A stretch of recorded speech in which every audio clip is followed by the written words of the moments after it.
तो आपका कूलाम के नियम से सूत्र क्या आया था, F बराबर 1/4 pi epsilon not Q1 Q2 upon R square.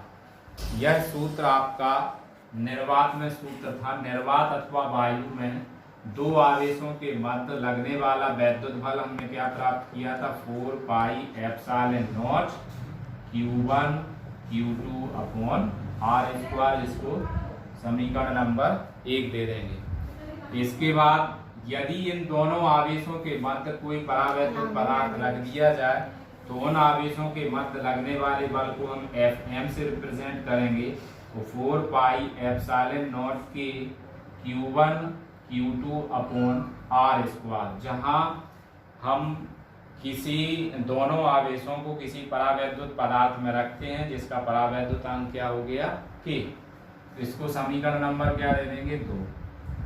समीकरण 1 में समीकरण 2 से भाग देने पर तो आपका सूत्र क्या आ जाएगा, F अपॉन Fm, यहाँ बराबर का साइन आ जाएगा।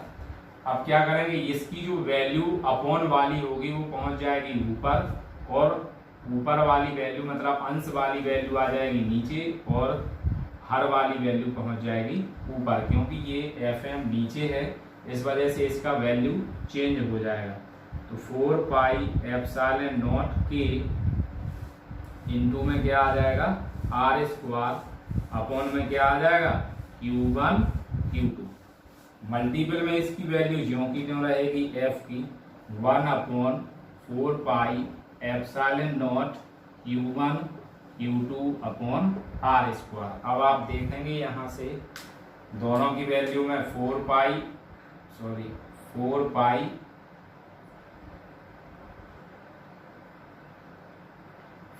से 4 पाई एप्सिलॉन नॉट कैंसिल हो गया, Q1 Q2 से Q1 Q2 कैंसिल हो गया, R स्क्वायर से R स्क्वायर कैंसिल हो गया।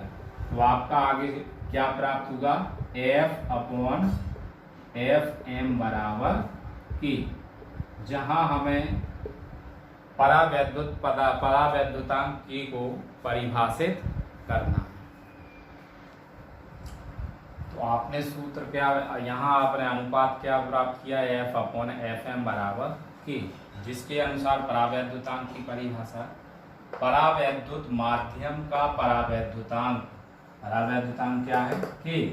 परावैद्युत माध्यम का परावैद्युतांक निर्वात अथवा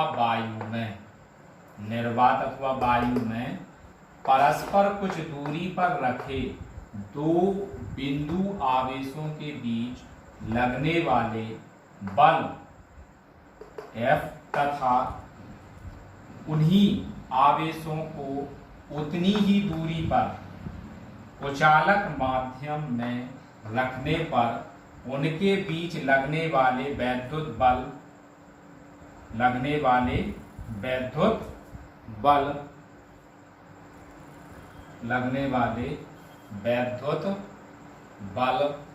Fm, जिसको हमने लगने वाले वैद्युत बल को किससे प्रदर्शित किया, Fm से लगने वाले वैद्युत बल के अनुपात को कहते हैं।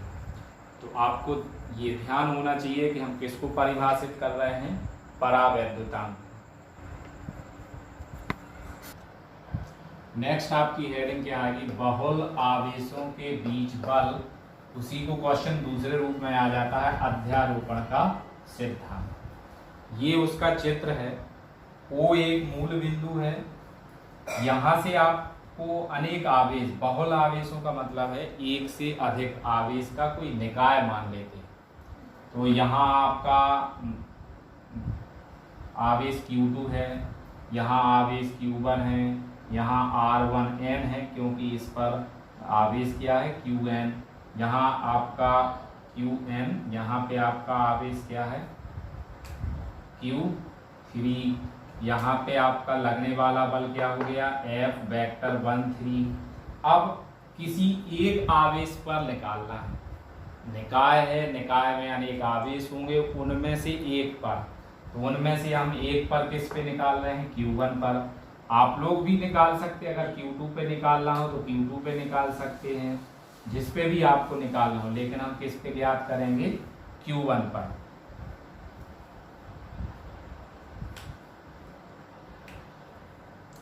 चित्र के बाद इसके अनुसार अध्यारोपण के सिद्धांत के अनुसार क्या सिद्धांत क्या है इसका, यदि किसी निकाय में, निकाय मतलब कोई भी पदार्थ हो सकता है, वस्तु हम कह सकते हैं, यदि किसी निकाय में अनेक आवेश हों, अनेक आवेश आप देख रहे हैं Q1 Q2 Q3, आगे हम डॉट डॉट क्या ले लेंगे लास्ट में 3 Qn, तो अनेक आवेश हों, उनमें से किसी एक आवेश, तो उनमें से हमने किसी एक आवेश क्या ले लिया Q1, उनमें से किसी एक आवेश पर बल अन्य आवेशों के कारण, अन्य मतलब आपका Q2 हो जाएगा, Q3 हो जाएगा और Q4 ले लेंगे आगे, अन्य आवेशों के कारण अलग अलग, अलग अलग का मतलब है Q2 Q3 Q4 dot dot आगे, अलग अलग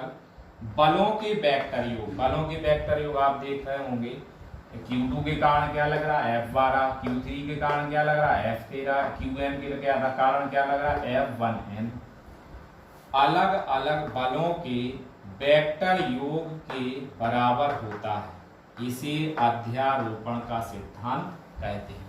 यदि आपने इस सिद्धांत को अच्छी तरह से याद कर लिया तो आपका ये डेरिवेशन बहुत सरल है, क्योंकि आप कूलाम के नियम से जो सूत्र प्राप्त कर चुके हैं, F बराबर 1/4 पाई एप्सिलॉन नॉट के Q1 Q2 upon R square, यदि निर्वात होगा तो K का मान नहीं दिखाई देता। सूत्र क्या था, F बराबर 1/4 पाई एप्सिलॉन नॉट के Q1 Q2 upon R square, ये किसके नियम से था, कूलाम के, जहां एप्सिलॉन नॉट आप परावैद्युतशीलता है और K आपका परावैद्युतांक है, Q1 Q2 दो आवेश हैं, दोनों के बीच की दूरी R स्क्वायर है। ये सूत्र से ही आपके इस डेरिवेशन का प्रूविंग होनी है और इसी से आपका क्लियर हो जाएगा। सही से आप इसको देखना, इसको चित्र को समझो और चित्र से ही पूरी भाषा।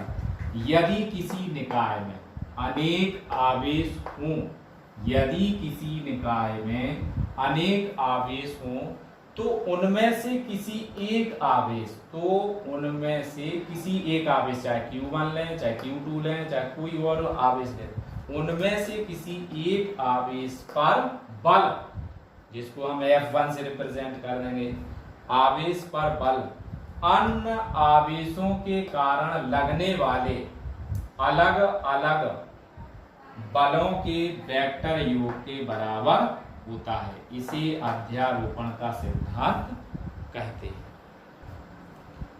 अब चित्र के बारे में आपको, चित्र में क्या क्या दिया है उसके बारे में आपको लिखना है। माना कि एक निकाय में, माना कि एक निकाय में n आवेश Q1 Q2 dot dot dot Qn हैं। आवेश क्या हो गए आपके, Q1 Q2 Q3 dot dot dot Qn हैं। इसके आगे उनमें से, इनमें से हम किसको लेंगे, Q1 पर, इनमें से Q1 पर लगने वाला बल ज्ञात करना है, Q1 पर लगने वाला बल ज्ञात करना है, तथा अब इसके बाद Q1 छोड़ देंगे तो आवेश की अवस्था है, तथा Q2 Q3 dot dot dot Qn के सापेक्ष आवेश Q1 के सापेक्ष आवेश Q1 के स्थिति वेक्टर क्रमशः, अब Q1 के सापेक्ष स्थिति वेक्टर क्या कहलाएंगे आपके? R12, R13, R1n। स्थिति वेक्टर, अब वेक्टर का आप जानते हैं जब दिशा होती है तो हम वेक्टर लगाते हैं, क्या आ जाएगा? R1 12 vector, comma R13 vector, comma dot dot dot dot R1n vector है। हम का आपको सूत्र ध्यान है क्या प्राप्त किया था? F बराबर 1/4 pi epsilon not Q1 Q2 R square. यहाँ पर आवेद्युतांक पदार्थ है तो फेल कर देते हैं। अब हम आगे क्या लिखेंगे? हम सूत्र से प्राप्त करेंगे कि आवेश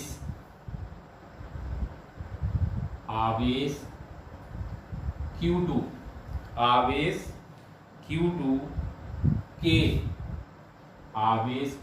के कारण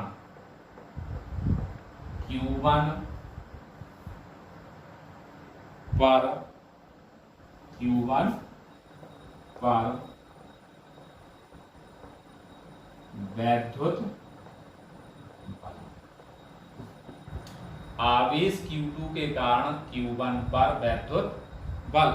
अब आप जानते हैं कि Q1 और Q2, तो इसमें दोनों के बीच में आपका बल क्या लिखेंगे?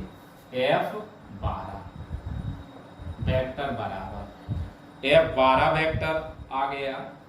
अब यदि आप निर्वात में लेंगे तो K हट जाएगा, क्योंकि निर्वात अथवा वायु में K का मान 1 होता है। यदि कोई परावैद्युत पदार्थ रखा है तो उसको हम K लगा देते हैं। तो हम यहाँ निर्वात अथवा वायु में ले रहे हैं। F वेक्टर 12 बराबर क्या आ गया आपका?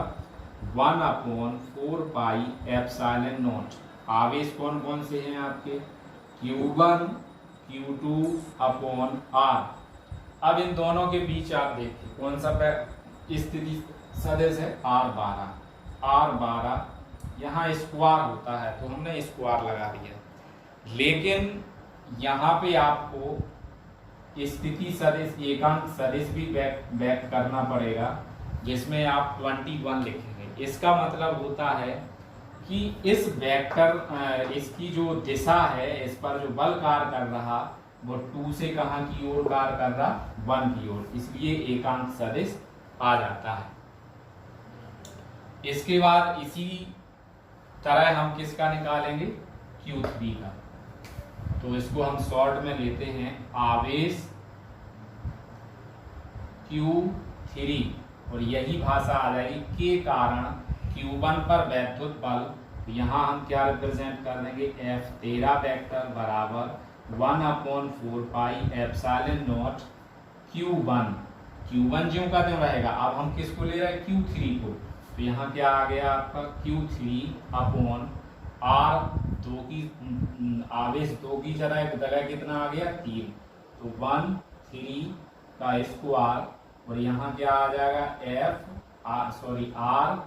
R31 cap. ये आपके किसके कारण आ गया? Q3 के कारण। अभी हम Q3 के कारण निकाल चुके हैं, अब Q किसके कारण निकाल लेंगे? डायरेक्ट डॉट आगे बढ़ेंगे, Q4 Q5 आगे डॉट डॉट डॉट n। तो अब क्या लिख देंगे लास्ट में? आवेश Qn के कारण Q1 पर लगने वाला बल। तो F आप देख रहे होंगे चित्र में कितना लिखा है? F1n वेक्टर बराबर 1/4 pi epsilon not Q1 Qn upon R 1n का स्क्वायर Rn1 कैप। आपने सभी के कारण बल निकाल लिया। अब अध्यारोपण का सिद्धांत क्या होता है, जिसको हम किस पे निकाल रहे हैं? F1 पे, आवेश 1 पे। तो F1 वेक्टर बराबर F12 वेक्टर अध्यारोपण के सिद्धांत से। यहाँ आप लिखेंगे अध्यारोपण के सिद्धांत से, इस लाइन में ऐसे इधर। हो सकता है आप नीचे जगह छोड़ दे रहे हो, वहां पे आप लोग लिख लेना।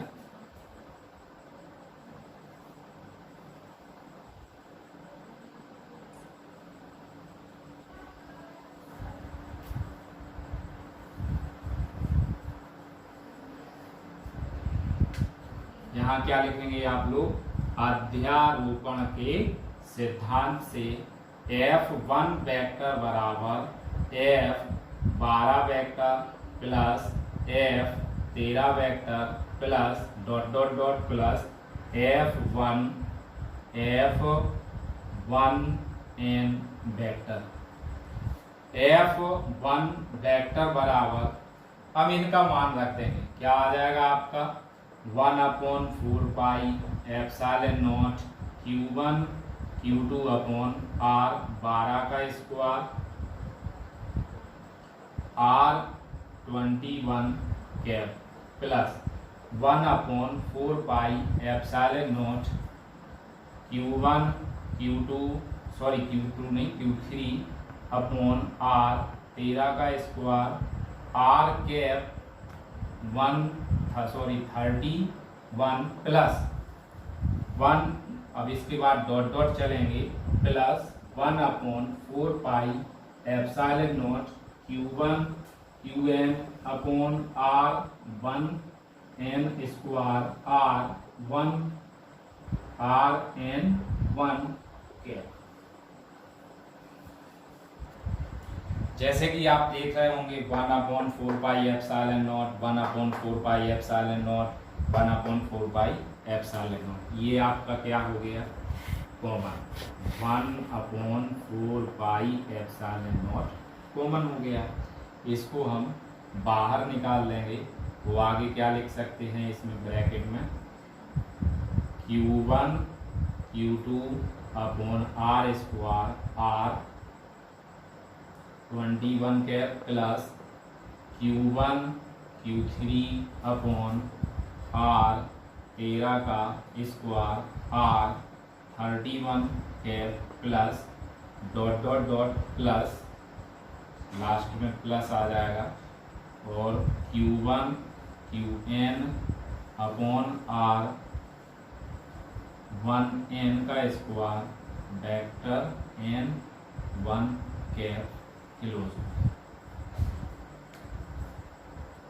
बंधन। अब आपने F1 मतलब पहले आवेश पर निकाला, यदि आप दूसरे आवेश पर निकालना चाहते हैं, दूसरे आवेश Q2 पर अगर आप ज्ञात करना चाहते हैं, तो यहाँ आपका अध्यारोपण का सिद्धांत क्या बनेगा, F2 वेक्टर बराबर, अब 1 की जगह किसने ले ली, 2 ने, तो क्या आ जाएगा F21 vector plus F23 vector plus dot dot dot plus F2n vector. इसके अनुसार आपका सूत्र क्या प्राप्त होगा, F2 वेक्टर बराबर 1/4 pi epsilon not Q1 Q2 upon R, अब जो 12 आ रहा था यहाँ पे वो क्या आ जाएगा 21 स्क्वायर R 12 का plus 1/4 pi epsilon not Q2 Q3 upon में R23 square R32 cap plus dot dot dot plus 1/4 pi epsilon not Q2 Qn upon R2n square R cap change हो जाएगा n।